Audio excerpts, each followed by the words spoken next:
All right, crew, here we are. GPAC Hammerfest, round 2. You can see my goals. Trying to get a good workout in. Wanted to sting the legs a little bit early and worry a little less about team tactics and more about getting a good, good effort in today. I wanted to make sure I finish it with a sprint. I totally botched the sprint at the state road race. Sprinting on legs that are a little bit fatigued after doing work is a little different than when you're doing it fresh. So here we are rolling out. Not a whole lot to see. There was the request to have the power overlay. I spent way too much time trying to get that right. It's a little bit off, but not too far. So hopefully you like that. If you do like these videos, hopefully I get better at them, but they take quite a bit of time. So if you like them, show us with the like, subscribe to our channel, and I'll keep them coming. Otherwise, I've got other stuff to do. All right. So here we are rolling out, big group. I'm going to cut ahead here shortly to kind of where more of the action happens. But I ended up going to the front here shortly and just trying to get a good, hard, steady effort in. Sanford was off the front right here. He had snuck off at the light like long before the ride even started. He had snuck off, so he's still off. We catch him at Collierville, Arlington. And here we are jumping ahead now. So this is the right-hander. We're coming up on the right-hander. I got that map onto Fisherville.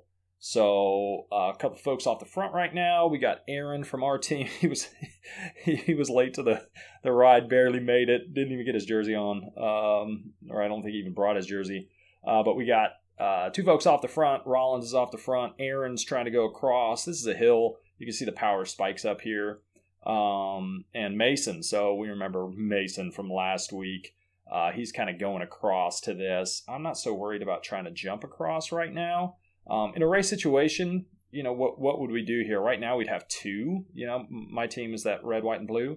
We would have had two of the 4 folks. Newberry, a big engine there. Would I have let that go in a race situation? Probably would have let that go. I know Mason, has got a good kick. Rollins, strong dude.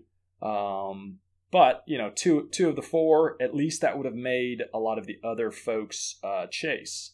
So 901 would have missed the move. You got Kellen, who's a great rider. I'm kind of pulling him back. So tactically, not smart for me to do what I did there. Pulling back 2 teammates when one of the big teams, 901, did not have someone in the move. But like I said, my goal was to get some harder efforts in and,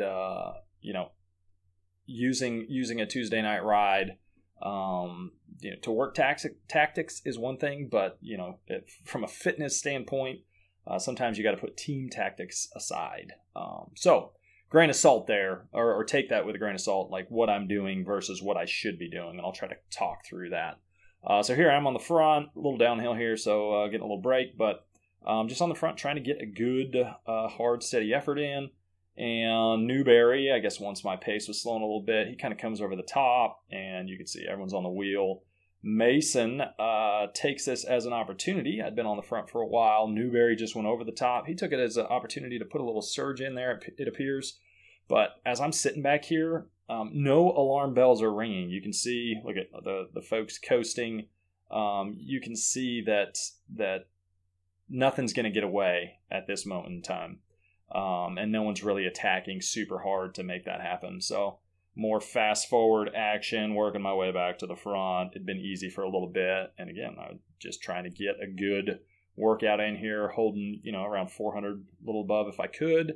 If someone comes around me, great. I want the efforts where people are attacking me with my legs more stung, because that's kind of how it happens in a race. So you got to be ready for that. So we got Luke going over the top a little bit here. Kellen from our team did a great job following. Waldrop going across as well. You can see him do that peek back real quick. And again, everyone's there. One thing to note, so I had been doing some work on the front. And anytime the pace is steadier and you don't have those big accelerations, you could see there wasn't a lot of attacks that were happening yet. It allows folks to stay a little more fresh back behind. So the odds of a break going when it's been steadier are far less. So here you can kind of see, I know I'm fast forwarding here, but nothing happened. There are some attacks. So the pace has been up. You can see 34 miles an hour. We're not exactly going slow here. The pace has been higher. It eases up a little bit, and you can see there's a little surge up the left side. Guess this is a good time to bring up the fact that apparently there was a spot like directly in the center of the frame. I cleaned it off for next time, but the blurry image in the center, apologies for that. So yeah, everything's back together. Boomer did a good job of pinning that back together. Mason had gotten off. Was it Mason? No, we got Mason up at the front there. Everyone's kind of looking around. So what do? When people start looking around, that's a great time to, usually you want to attack right before people start looking around. If you wait too long, your odds of something coming, working are pretty low. Luke, you could tell that was just a little teaser attack. He might have been looking for someone to go with him right away. You can see I didn't, have to put in a ton of effort. He sat up completely. But people are starting to test things a little bit now. Great time to attack, although right now the counterattack is always great after pace has been high. So you'll see here in a second, we're going to have that attack by Rollins, Sanford, Newberry go. So tactically from our team, Rollins, Sanford, Newberry, we got two of the three there. Super happy with that. Mason, on the other hand, not so happy with that. Our team's doing a great job, though. We got Kellen following. 901 now has Tyler Kenyon going. Boomer's playing it smart here. He was waiting, or it appears as though he was waiting for a 901 guy to go, knowing that they still had quite a few people in there. So the fact that 901 hadn't made that move, pretty smart on his part. You can't mark everything if you don't have a lot of folks there. So smart on his part to wait till a 901 guy went to follow. Here, Mason had gone to the front. He had done that attack. I'd been able to follow a wheel. And so right here, I was just testing things. And this is where a rear camera would be good. I've got two of the three teammates up front. So if I can get across solo, I'm all good with that. If I'm going to bring the whole group with me, not so good with that. If I'm going to bring Mason with me or anyone who I think's a big threat in the sprint, also not a good move. And so you can see I turn off the jets here. I turn off the gas. Something I could have bridged across to. You can see how close they are. But Mason was coming. I had a gap to him, but he was chasing, and he was dragging the whole group with him. So tactically speaking, I sat up completely, and you can see the gaps going out because I didn't want to be the carrot that brought the whole group back together here. So I sat back in. You can see Mason sits up as soon as he gets to me, and everyone else kind of sits up as well. So we're heading into that stop sign, and that gap actually it balloons pretty good here, which was good from a team standpoint, tactical standpoint. And this is where I'm just fading to the back and gonna let the legs recharge. But we sat up quite a bit. You can see if you watch the speed there, it's a pretty flat section of road. We are not going that hard at all. You can see my power. It's been pretty low for a while now. So that group actually grew. And this is about the point where I was like, hey guys, we may not see them again. They may be gone. And this is a little uphill section. So power naturally goes up on those uphills. But just like the week before, I'm fading back a little bit. And, kind of saving the legs a little bit for an attack that you pretty much know is going to happen on Raleigh-LaGrange. And that's coming up here in just a second. So the way things are at right now, we still have three off the front. We got Sanford, we got Scott Newberry, and we got Scott Rollins. And then we got a big group. So 901 has missed the move. We got a big group still together. Quite a few folks. Mason's missed the move. Joe Swanson right in front of me. He was the only 90 West guy. Boomer, not, I can't remember. He had one other teammate, I think, that was there. I think Brent was there. So Tyler's leading it into the climb, and Boomer is using it as an opportunity to stretch the legs out a little bit. You can see that power's going up quite a bit here.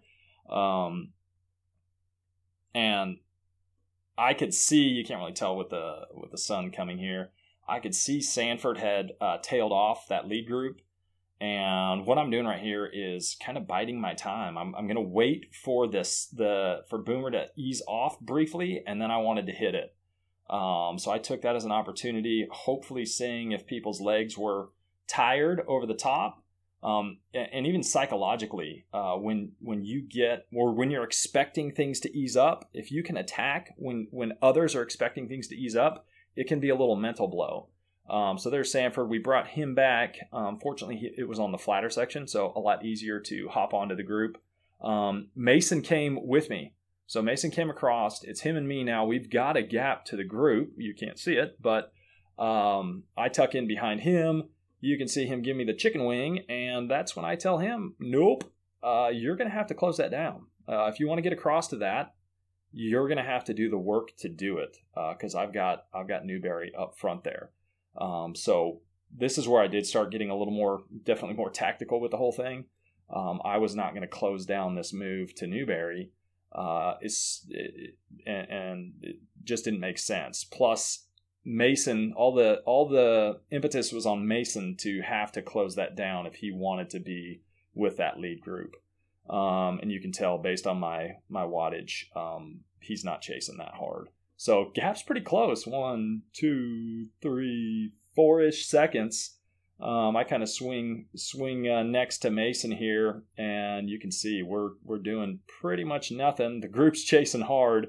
They're all strung out behind us, and that gap's called back out. So it was just a few seconds at the corner, and you can tell now that gap's pretty big. Mason, a little tester there to see who was going to go, but no one was following. I think right here is where the group catches us, and they go straight over the top. So big attack over the top. Mason's following. Kellen's on his wheel, and we're all lined up right here. I think that might be Sully right in front of me.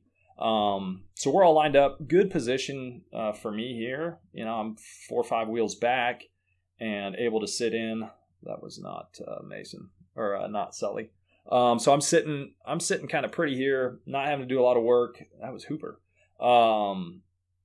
Tyler Kenyon, he did a great effort pretty much from here to towards the end, actually. So he's on the front. He's putting in a lot of work. You can see there the screen, that lime green, that's Rollins coming back. So now all that's left is way up ahead there. You can see Scott Newberry. So the only person left out of that breakaway of 3 is now Scott Newberry with my team. So it's still a ways to go. And there's some fast sections, which generally benefits the group. And so I'm a little nervous about everything coming back together here. Odds are in the favor of the pack, not Scott up there solo.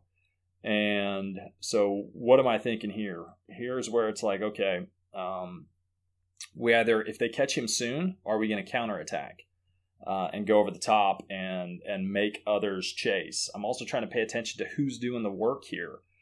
If there's multiple folks doing the work, if there's a rotation happening trying to pull him back, then I would be much more likely to attack over the top. But the way it's playing out right now is there's one person. Tyler Kenyon's the only one really that's really working hard to pull this back. And so everyone else is getting, the same ride that I am. They're not getting worn out here.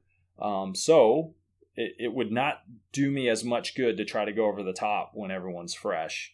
And so instead it's like, okay, this is probably going to come down to a sprint depending on what happens here. It's, you're pretty close to the finish. There hasn't been a ton of super hard attacks over the course of the ride. So the match book for most people, probably fairly full still. You can see Luke lets the gap open here. So we've got Tyler Kenyon, we've got Kellen from my team, and we've got Scott Rollins off the front. Now they're chasing Newberry. So just like that, downhill section, someone's sitting up. You can see what that can do. Just sitting up can actually launch a move where they're not attacking, and instead just sitting up can enable a move to go. We got Will Tucker going across with Stephen Waldrop from my team on the wheel. And then we got Trey following suit. So now it's getting pretty chaotic. Sanford's following. So numbers-wise, I'm still kind of liking the way things are at. And the chase is on, though. So the odds of Newberry coming back, unless he's just feeling super solid, He's been solo for a bit now. And so, I'm kind of nervous. I'm trying to watch the gap. We come back and I believe Waldrop had gone over the top of Will Tucker. Yeah, you can see two folks there. I'm kind of slowing it down here for you. But you can see two folks up the road. We got Newberry off in the distance. Then we got Stephen Waldrop from our team, kind of in between. Tactically, I talked to Waldrop afterwards, and he said he didn't realize Newberry was up there. And so he actually provided the carrot for us, or for the group to chase. So anytime you can see a person that's relatively close, that just provides that carrot. Had he not been there, who knows? Maybe folks would have said Newberry's too far gone. But as it sits, we got Waldrop off the front. We got Newberry in front of that. And then we got the group lining up. So kind of chaotic. Pace isn't super high. You can see 17, 18 miles an hour. And Sanford starts going to the front. We got Kellen on his wheel. We got Sully right in front of me. And all signs, you can see from the map there, we're about to take this left-hand bend. All signs point to this is definitely going to be a sprint. The question is whether or not we're going to catch Waldrop and whether or not we're going to catch Newberry. So David Axe, I think, was possibly, I don't know who that was. I think it was maybe Axe. Waldrop's coming back. Sanford's decided he's goosing it. Sanford's going. He's going to lead this thing out. I got Kellen in front of me. Sanford in front of him. Newberry in front of him. Right here, I should open a big gap, which I kind of do. In the moment afterwards, I'd forgotten I'd actually opened that gap. And Sully does the job of pinning this back together. So Sully takes it out. I'm looking behind, or I took a peek behind me, and Mason's been on my wheel pretty much since the corner. He's been pinned to me, so I know he's there. Right here, should have sat up again. I should have sat up completely. That would have totally congested things. Mason would have had to contend with myself, Sully, and Newberry all kind of coming together at the same time. But going back to the goals of this ride, I was wanting to make sure I got that sprint in. And you can see, I don't know, I think Mason got it. I think he got me right there at the end. But I wanted to make sure I got a sprint at the end of a kind of a harder effort.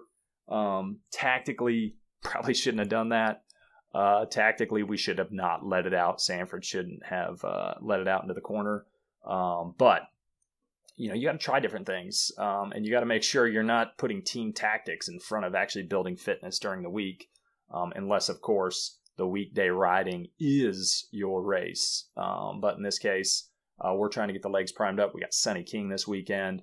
So if you like videos like these, if you like me running through things a little bit, please go ahead and hit that like button. Subscribe to our channel. It takes quite a while to put these together.